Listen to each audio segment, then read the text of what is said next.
Nós vamos ler a palavra de Deus no livro do Gênesis, o capítulo 1, os versos 26 e 27. No livro do Gênesis, o capítulo 1, os versos 26 e 27. Diz assim a palavra de Deus: Então disse Deus: façamos o homem a nossa imagem conforme a nossa semelhança. Domine ele sobre os peixes do mar, sobre as aves do céu, e sobre os grandes animais de toda a terra, e sobre todos os pequenos animais que se movem rente ao chão. Criou Deus o homem à sua imagem. A imagem de Deus o criou. Homem e mulher, macho e fêmea, os criou. Vamos orar? Deus nosso Pai bendito, pedimos-te o entendimento da Tua palavra. E pela Tua misericórdia, pedimos-te que a Tua palavra tenha consequência em todos e cada um de nós. Que a Tua palavra não volte vazia, mas faça a diferença proclamada pelo Senhor a cada um de nós. Para a glória do Teu nome. Em nome de Jesus, nós assim te suplicamos. Amém.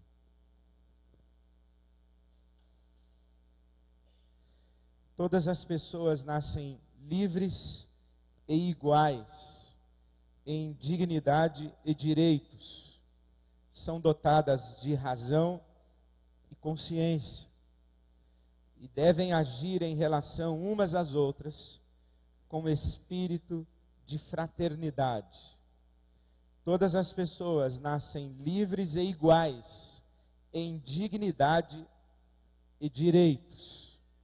Esse é o artigo 1º da Declaração Universal dos Direitos Humanos, proclamada na Assembleia Geral das Nações Unidas em dezembro de 1948. Não há dúvida na cultura ocidental quanto ao fato de que esta afirmação a respeito da igualdade de todos os seres humanos, ela tem como fundamento esta expressão sagrada que acabamos de ler na Bíblia, no livro do Gênesis. Criou Deus o homem à sua imagem. A imagem de Deus o criou. Macho e fêmea os criou. A afirmação da igualdade como um sinal do reino de Deus é uma afirmação decorrente desta compreensão de que todos nós somos criados à imagem e semelhança de Deus e carregamos em nós este valor intrínseco, que não é nosso senão doado por Deus a nós no seu ato criador, no seu ato criativo. Esta é a dignidade de todo ser humano, o fato de que é portador da imagem e da semelhança de Deus. Aviltar a dignidade de um ser humano é dar um tapa na cara de Deus. Fazer vistas grossas à vida indigna de um ser humano é expressar desprezo ao Deus que o criou. Esta afirmação da igualdade de todos os seres humanos está na primeira página da Bíblia Sagrada. Mas é com muita tristeza que nós olhamos para a história e percebemos que nós cristãos, e que na tradição judaico-cristã, nós também não apenas negligenciamos este princípio da igualdade entre todos os seres humanos, mas nós construímos, promovemos, sustentamos, preservamos, alimentamos sistemas de iniquidade, estruturas malignas, estruturas diabólicas que promovem a segregação, o sectarismo, o abuso e a indignidade de pessoas humanas. Nós cristãos pactuamos com a escravidão. Nós cristãos pactuamos com os genocídios das populações indígenas e das culturas na América Latina. Nós cristãos sustentamos o apartheid na África do Sul. Nós cristãos queimamos os negros na América do Norte. Nós cristãos abusamos dos escravos e matamos os índios nesse país, em solo brasileiro. A nossa tradição cristã católica romana sugeriu em algum momento que os índios, as mulheres e os negros não têm alma. E era necessário que assim se afirmasse. Se o índio tem alma, ele é meu semelhante, e portanto eu não posso matá-lo. Se a mulher tem alma, ela é minha semelhante, e portanto dela eu não posso abusar. Se o negro tem alma, ele é meu semelhante, e portanto eu não posso escravizá-lo. Foi necessária a construção de uma compreensão teológica para sustentar um mecanismo social, político, econômico de dominação e de abuso da imagem e da semelhança de Deus no ser humano. Como foi que construímos essa cultura que temos a coragem de chamar cristã, se não conseguimos entender sequer as primeiras páginas, ou, na verdade, a primeira página da Bíblia Sagrada, que diz que todos nós somos iguais, porque todos nós fomos criados à imagem e semelhança de Deus. Os rabinos, eles sempre disseram que foi por esta razão que Deus criou um só casal, para que toda a raça humana descendesse de um mesmo barro. Deus não cria um casal de um barro, e um outro casal de outro barro, e um outro casal de outro barro. A Bíblia Sagrada conta que existe apenas um casal. Não existe um bonequinho de barro japonês, um bonequinho de barro negro, um bonequinho de barro branco, um bonequinho de barro amarelo. Não existe. Existe só um bonequinho de barro. Ele é o ser humano. E Deus sopra nesse bonequinho de barro, neste barro, neste Adão, o barroso, o fôlego da vida, e imprime neste ser a sua imagem e a sua semelhança. É por isso também que Deus tira a mulher da costela de Adão. Dizem os intérpretes do Torá, de Moisés, que Deus não usa um outro barro para fazer a mulher, senão o mesmo barro com o qual fizera Adão. E não extrai a mulher dos membros superiores para que ela não domine sobre o homem, e não extrai a mulher dos membros inferiores para que ela não seja subjugada pelo homem, mas extrai a mulher do lado para que esteja em igualdade diante do homem. Esta é a compreensão da Bíblia Sagrada, macho e fêmea como portadores em mesma categoria e dimensão e direito da imagem e semelhança de Deus. Aqui a Bíblia Sagrada faz a afirmação da diferenciação de gêneros, masculino e feminino. Esses são os dois gêneros.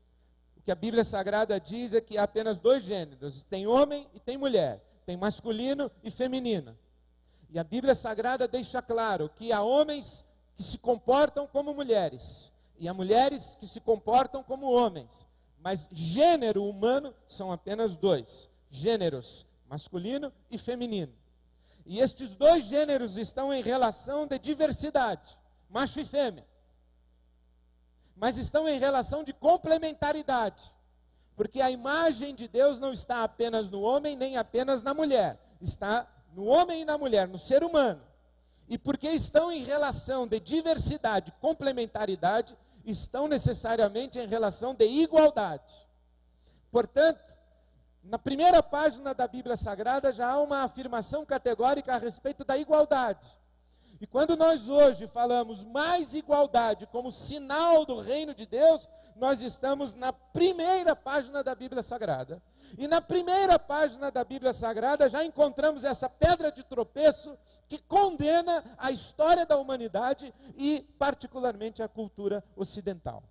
A cultura em que vivemos é uma cultura machista, classista, racista, e não há como ocultar e não há como esconder isso. Não podemos tapar o sol com uma peneira, não é possível nós negarmos o fato de que vivemos numa sociedade e num mundo racista, machista e classista. é na Bíblia Sagrada que encontramos a afirmação categórica que exige de todos nós cristãos que nos levantemos contra a desigualdade em qualquer de suas manifestações ou expressões.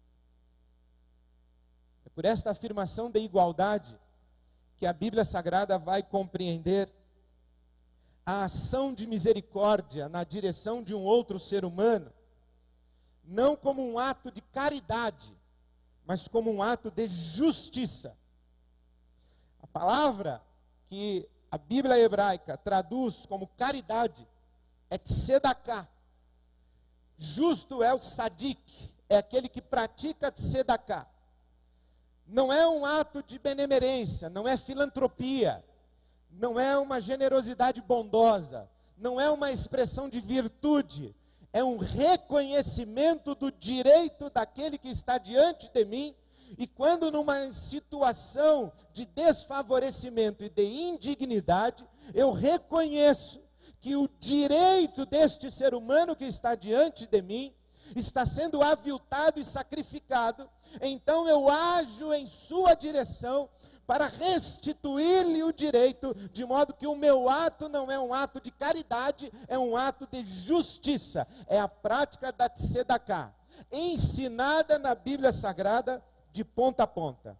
Vale ressaltar que na Bíblia Sagrada, a tzedaká, aquilo que chamamos de caridade, de ação de misericórdia, de ação de generosidade, de ação de solidariedade, a tzedaká não é uma sugestão, é um mandamento. É um mandamento desde a lei de Moisés.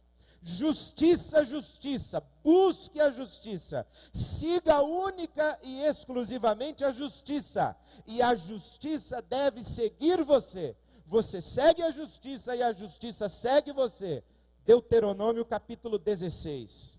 É Deus quem preside na Assembleia Divina. No meio dos deuses, Ele é o juiz, o Deus de Israel, Yahvé, Jeová, é o juiz.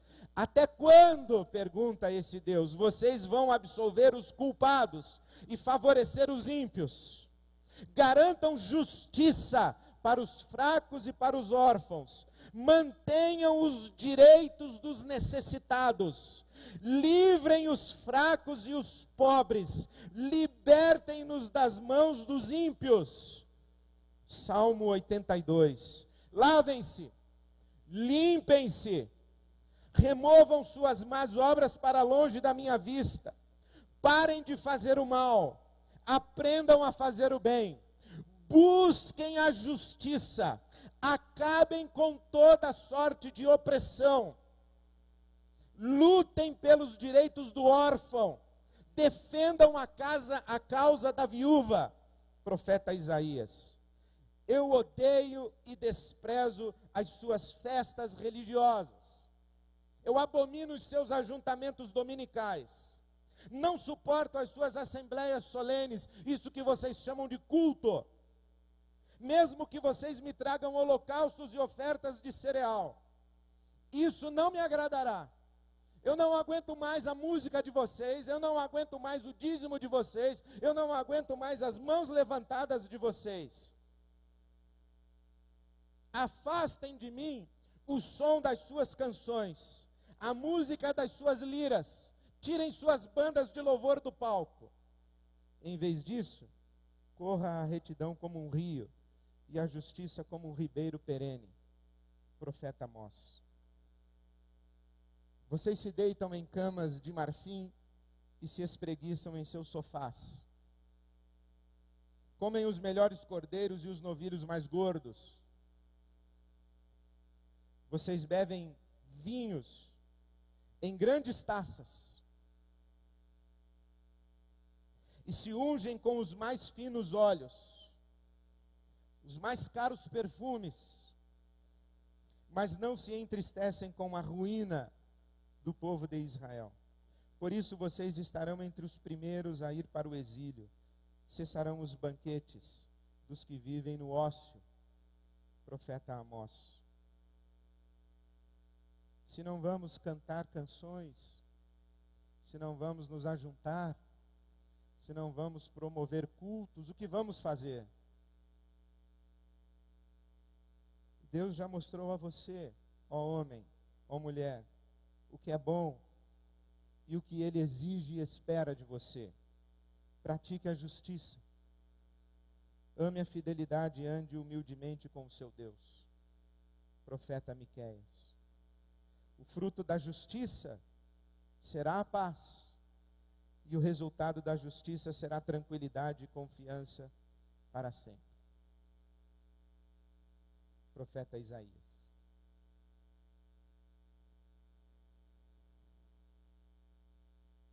Evidentemente, não estou fazendo um discurso político. Eu acabei de ler Moisés, Isaías, Amós, Miqueias. São os profetas. São os profetas revelando o coração de Deus para nós. São os profetas dizendo que se queremos paz, precisamos promover justiça. A violência assustadora das nossas cidades, eu tenho medo de andar em São Paulo.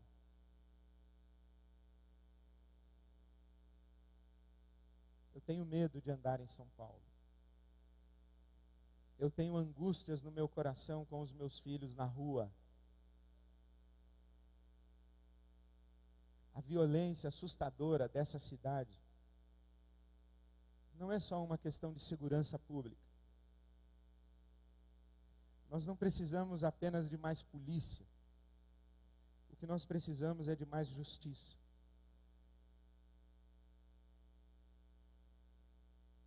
Porque a paz é fruto da justiça, já disse o profeta. Assim diz a sabedoria popular: em casa que falta pão, todo mundo briga e ninguém tem razão. Numa cidade onde falta pão para muita gente, há violência na rua e ninguém tem razão. Quando nós falamos mais igualdade como sinal do reino, nós estamos falando em mais justiça. Que se reconheça o direito do ser humano que está diante de nós. Que olhemos ao outro que está diante de nós com o olhar de quem o reconhece como um igual. Mais igualdade. A Bíblia Sagrada vai falar em todas as suas páginas a respeito dos direitos do pobre, da viúva, do estrangeiro, da criança, do idoso. É verdade, sim, que na Bíblia Sagrada nós encontramos um sistema religioso que promove segregação. Segregação étnica. Você é gentio, eu sou judeu. Eu sou o povo especial de Deus. Eu sou cabeça, você é cauda. Eu sou príncipe, você é lixo. Eu sou filho de Deus, você é um cão. Sim, isso está nas páginas da Bíblia Sagrada. Está nas páginas da Bíblia Sagrada que um leproso é impuro.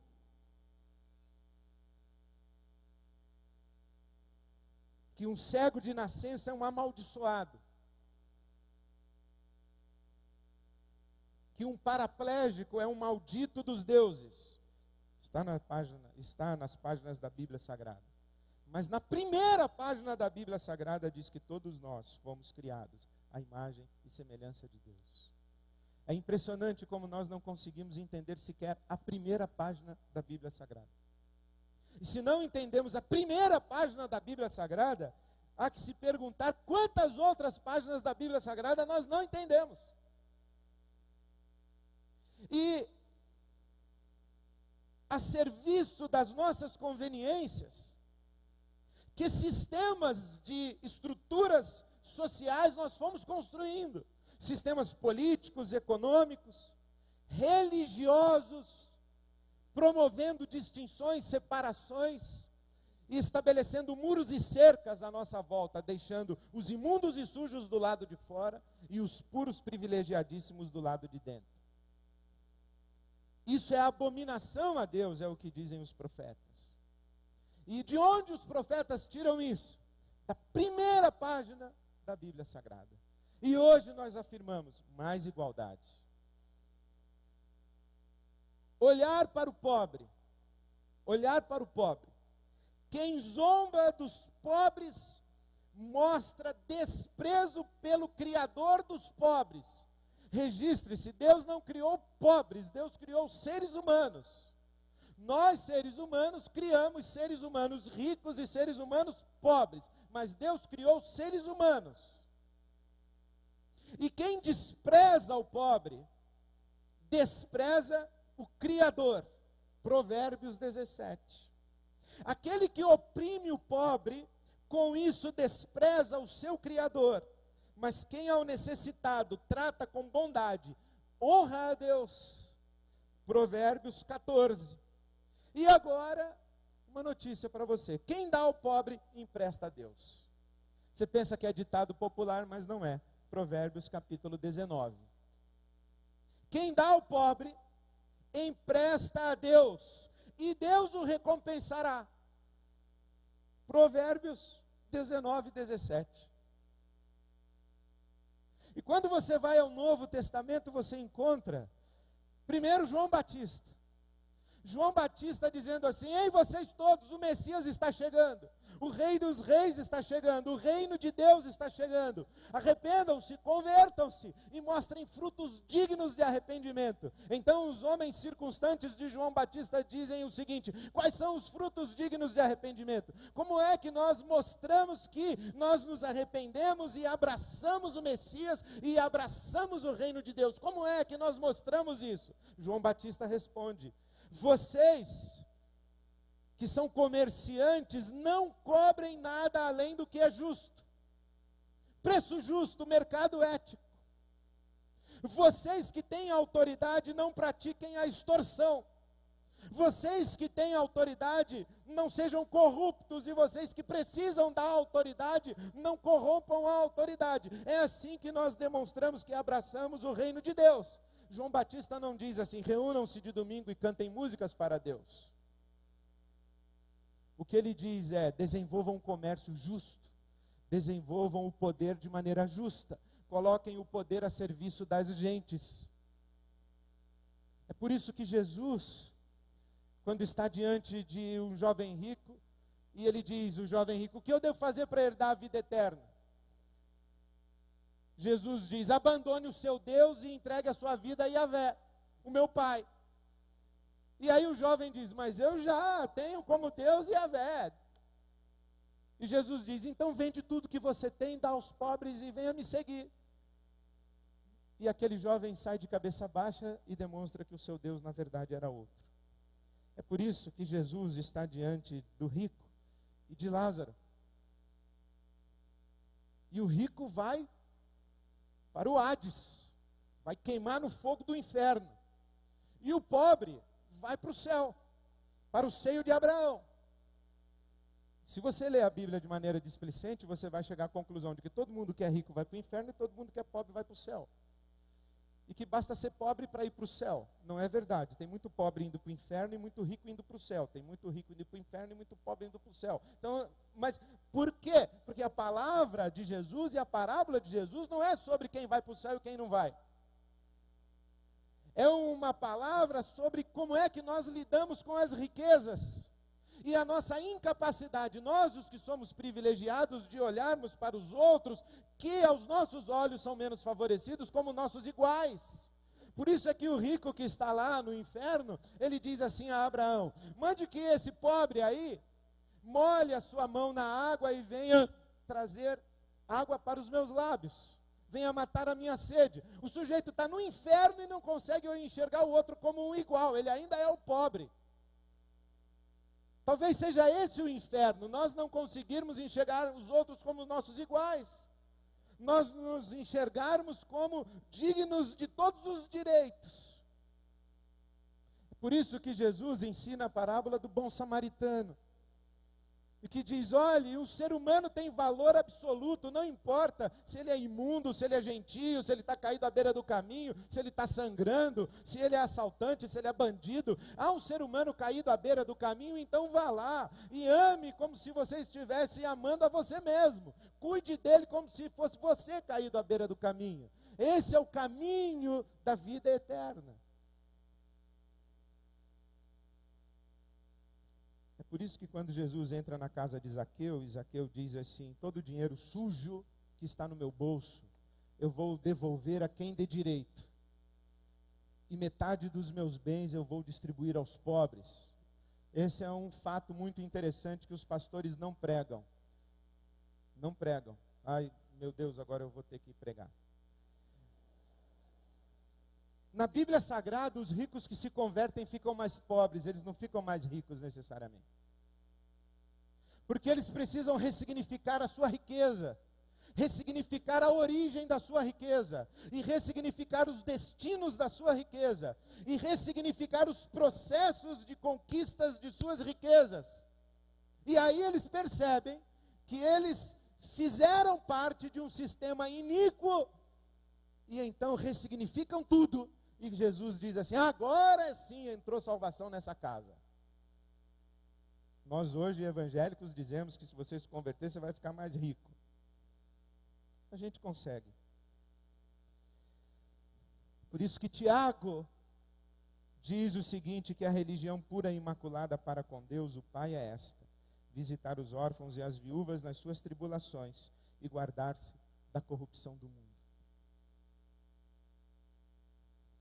Essas afirmações a respeito de mais igualdade, equivalentes a mais justiça, traz para nós, acredito eu, pelo menos 3 aplicações práticas. Mais igualdade. Mais igualdade significa mais ética. E mais ética não no sentido de sermos mais éticos. Porque sempre temos que ser mais éticos, mais honestos, mais íntegros. Mas mais ética no sentido de uma ética mais abrangente. Que a nossa ética evangélica religiosa é ética individual, pessoal, particular, eu e Deus. Eu vejo gente que vive de maneira bárbara, aos olhos de Deus, de maneira torta, e tem a coragem de dizer para mim que entre mim e Deus está tudo bem, pastor. É uma ética particular, pessoalíssima, e mais, praticamente restrita a um tema só: sexo.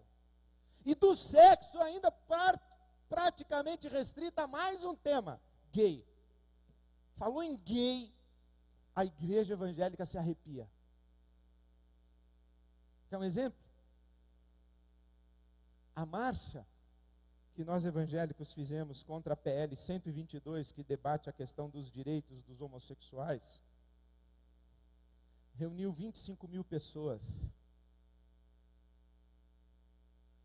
diante do Palácio do Planalto, em Brasília.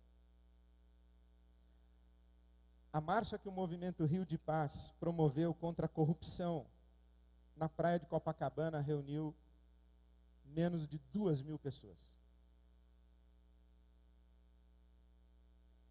Nós nos mobilizamos contra a ética sexual, mas não nos mobilizamos a favor da justiça. Por quê? Porque pobre para nós não é um problema. Pobre para nós é um problema do pobre. Pobre para nós é um problema do governo. Para os profetas, não. E para Deus também não. Na Bíblia Sagrada também não. Quer um exemplo? Qual foi o pecado de Sodoma e Gomorra? Sexo. Sodomia. O que é sodomia? Não vou explicar para você. Nós tiramos essa imagem da sodomia, da prática da homossexualidade, dessa expressão de uma sociedade destruída por Deus. Sodoma e Gomorra. Ícones de imoralidade sexual. Mas quando você vai ler a Bíblia Sagrada, você encontra o profeta Ezequiel no capítulo 16, dizendo: ora, este foi o pecado da sua irmã Sodoma. Ela e suas filhas eram arrogantes, tinham fartura de comida e viviam despreocupadas, não ajudavam os pobres e os necessitados. A imoralidade sexual está debaixo das cadeiras, dos púlpitos, dos altares, dos tapetes, dos bancos, das igrejas. Mas quando a gente olha para o céu e diz assim: Deus, o que é isso? Deus responde assim: isso não é nada, meu filho. O que você precisa ver é o egoísmo dessa gente, o que você precisa ver é a indiferença dessa gente para com a corrupção e a injustiça da sociedade, com o direito humano aviltado. É isso que me incomoda. Deus olha Sodoma e falou: eu estou vendo Sodoma. Ah, então o senhor está vendo lá o pessoal pintando e bordando com sexo? Eu falei: não, eu estou vendo lá o pessoal pintando e bordando com o pobre, e eu não estou suportando mais isso. Porque o pecado, ele traz em primeiro lugar essa conotação. A sua irmã era arrogante, que é uma outra forma de dizer que só tinha olhos para si mesma. E quando a gente tem olhos só para a gente mesmo, quem é o outro? O outro é o objeto do nosso desejo, da nossa satisfação, a gente usa e abusa, mata, escraviza, estupra. É assim que funciona. Mas onde começa a ação promíscua, imoral, em direção ao outro? Começa no não reconhecimento de que ele é o nosso igual, de que ele é um portador da imagem e semelhança de Deus. Eu tenho para mim, não sei se para você é assim, eu faço algumas coisas erradas na vida, são poucas, raras, muito raras, mas eu faço coisas erradas na vida, e eu tenho para mim uma imagem que eu criei, pode ser infantil, pode ser o que for, mas eu tenho uma imagem, que o diabo, quando ele vem me atazanar à noite, vem bater na minha porta lá para me jogar na cara as coisas erradas que eu fiz, é Jesus que abre a porta. Aí Jesus abre a porta. O que foi? Não, eu trouxe aqui um pecado para esfregar na cara dele. Falou: vai te catar. Jesus não fala assim, mas esse pecado aí já está na cruz. É Jesus que abre a porta. Esse pecado aí já está na cruz. Quem tem que tratar pecado com ele sou eu, não é você. Sai. Você já está derrotado, vencido, já pisei na sua cabeça. Sai. Agora o pecado dele, eu, Jesus, vou tratar com ele. É assim que eu tenho para mim, no meu coração é assim. Eu não trato nada com o diabo. Não tenho nada para tratar com o diabo. Só tenho para tratar com Jesus. Mas isso para mim traz outra imagem, que quando eu vou na sua direção, e eu bato na sua porta, Jesus abre a porta, ele diz: pois não. Aí eu tenho que dizer: o José está? Eu vim vender meu carro para o José. Ah, pois não. O José está? Eu vim contratar o José para trabalhar para mim. O José está? A Maria está? Eu queria ter uma conversa em particular com a Maria. E Jesus vai dizer: que conversa você quer ter com a Maria? Eu falei: é uma conversa que o senhor pode assistir, inclusive. Aliás, é uma conversa que o senhor é muito bem-vindo em participar. É Jesus quem abre a porta. Por isso, quem despreza o outro, despreza o Deus que está presente na vida do outro. E que imprimiu na vida do outro a sua imagem e a sua semelhança. Por isso, quando nós falamos de ética, nós estamos falando de um negócio muito mais abrangente. E nós não estamos falando apenas da honestidade individual e particular. Porque esse país é um país podre. Esse país é um país podre.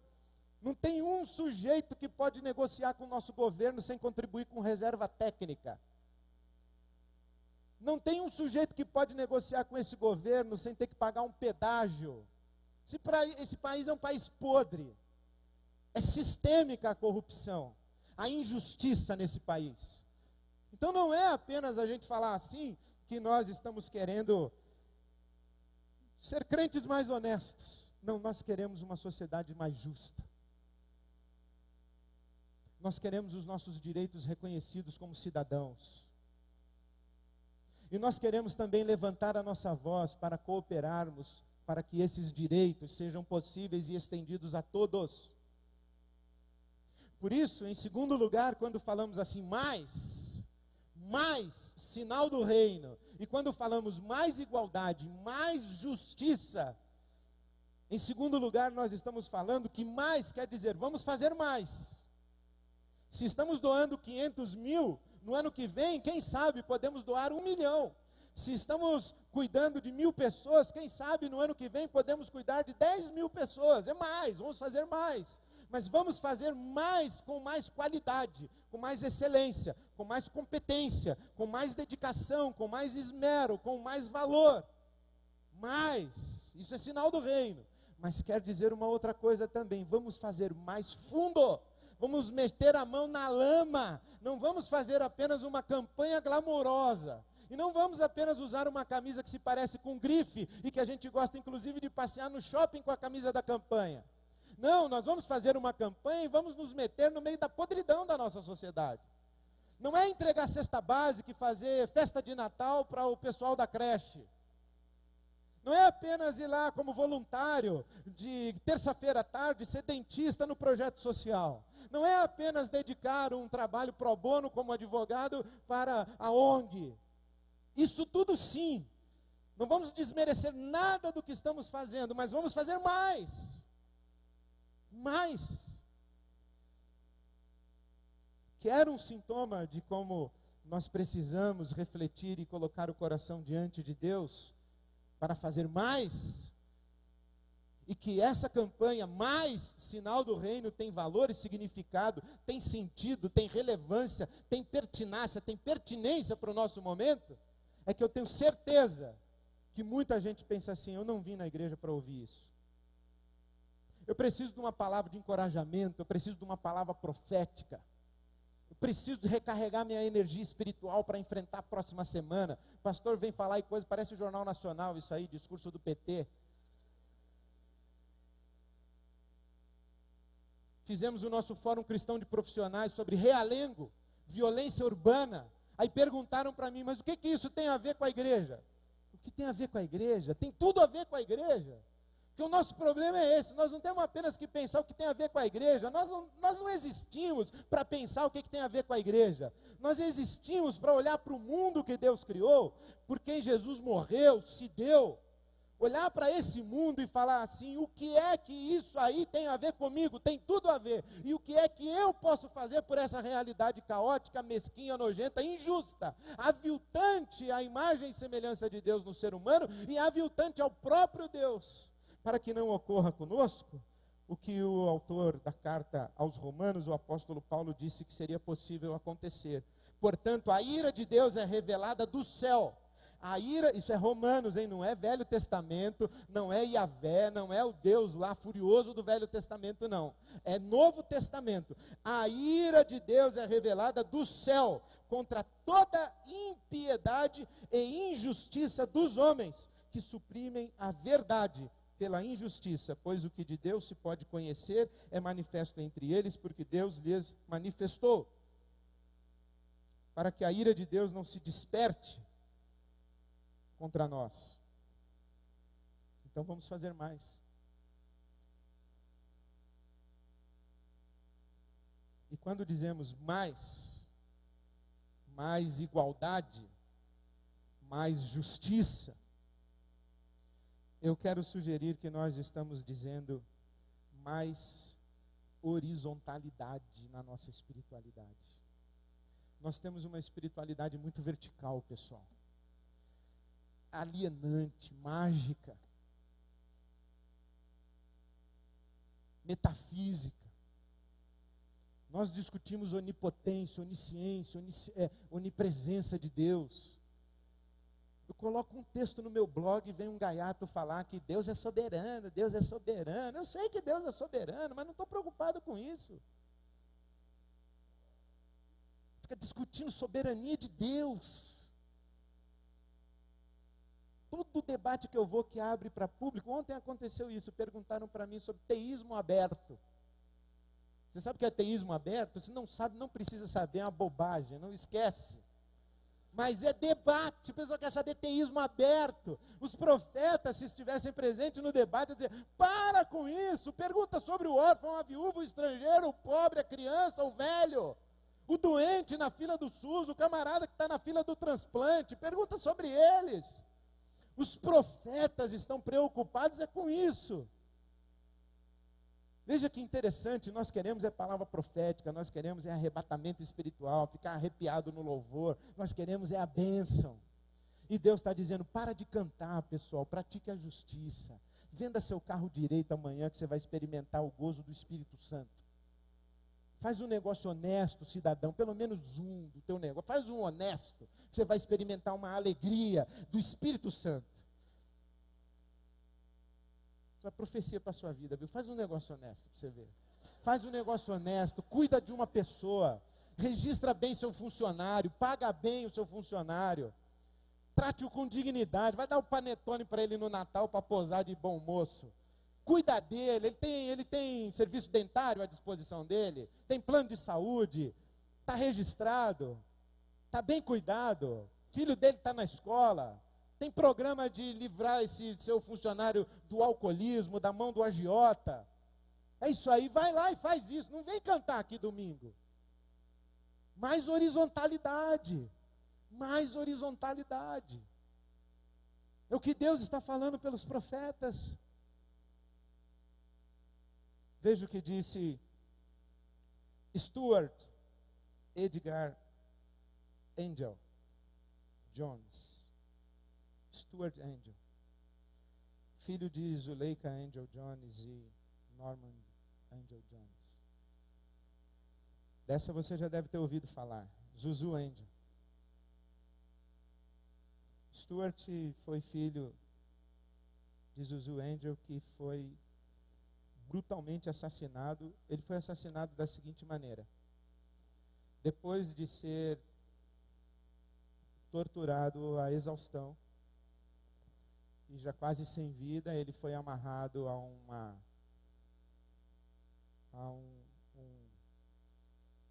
veículo de uso militar, com a boca no cano de escapamento, e arrastado pelo pátio da unidade militar onde ele estava preso. Stuart Angel disse o seguinte: mamãe, você me pergunta se eu acredito em Deus, e eu te pergunto, que Deus? Mamãe, você me pergunta se eu acredito em Deus, e eu te pergunto, que Deus? Tem sido minha missão te mostrar Deus dentro do homem, pois somente no homem Deus pode existir. Não há homem pobre ou insignificante que pareça ser, que não tenha uma missão e uma dignidade. Todo homem por si só influencia a natureza do futuro. Através de nossas vidas, nós criamos ações que resultam na multiplicação de reações. Esse poder que todos nós possuímos, esse poder de mudar o curso da história, é o poder de Deus em nós. Confrontado com essa responsabilidade divina, eu me curvo diante do Deus dentro de mim. Eu não tenho dúvidas que a maioria esmagadora dos evangélicos do nosso tempo condenam Stuart Angel ao inferno, porque não aceitou Jesus como seu Salvador, não foi batizado numa igreja evangélica, não frequentou escola dominical e não cantava músicas para Deus de domingo, não distribuía folhetos. Mas eu me pergunto, essa consciência tão encharcada de Deus, o que quer dizer para nós?